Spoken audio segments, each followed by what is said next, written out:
16 maart, riedsverkiezings. Heerlijk. Ik had er zin in.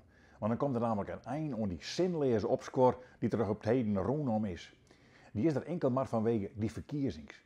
Dat zijn wethouders, Anko Postma van Opsterland Belang. Het verschil net weer tussen een advertentie en een redactioneel verhaal, dat kan dus oors nooit wat schelen. En nu wordt het opblaast en schroedelt uit de kranten er zelfs een haardartikel over. Ja. In Haas had de Friese oer het stadhuis. In de Waardhoeken bezig ook nog dwaan met de Beeldse plaknamen wadden. In Zuidwest-Friesland gaat het over Empatek. In de Friese Marne over Huismarges. In Jereveen over een hotel. En in West-Stellingwerf over vergunnings voor geiten.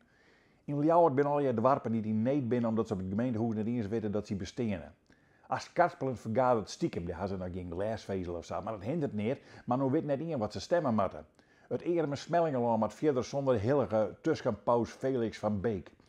De verkiezings worden uitgesteld en de Rie komt er vanwege onvoldoende niveau nog net van in aanmerking.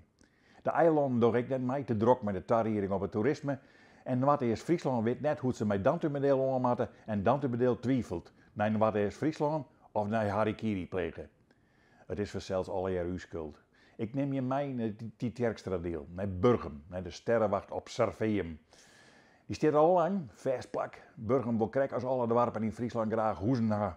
Het college kwam met een plan, maar toen bleek dat er dan hoezen van het telescoop van het observeum stenen. Ja, dan kan je net meer naar Venus zien. En dus kwamen wij in het geweer, je net bouwen. Maar er ben verkiezings, de Rie die zwetst in een jong. Dan maar hoezen nog een Elingslonen. Ja, in 4 minuten zie je de publieke tribune vol met oren, wijploeg. Lje, die er in de buurt waaien, dat ken je net. Die discussie gaat lang terug, ik bij oneigenlijke argumenten.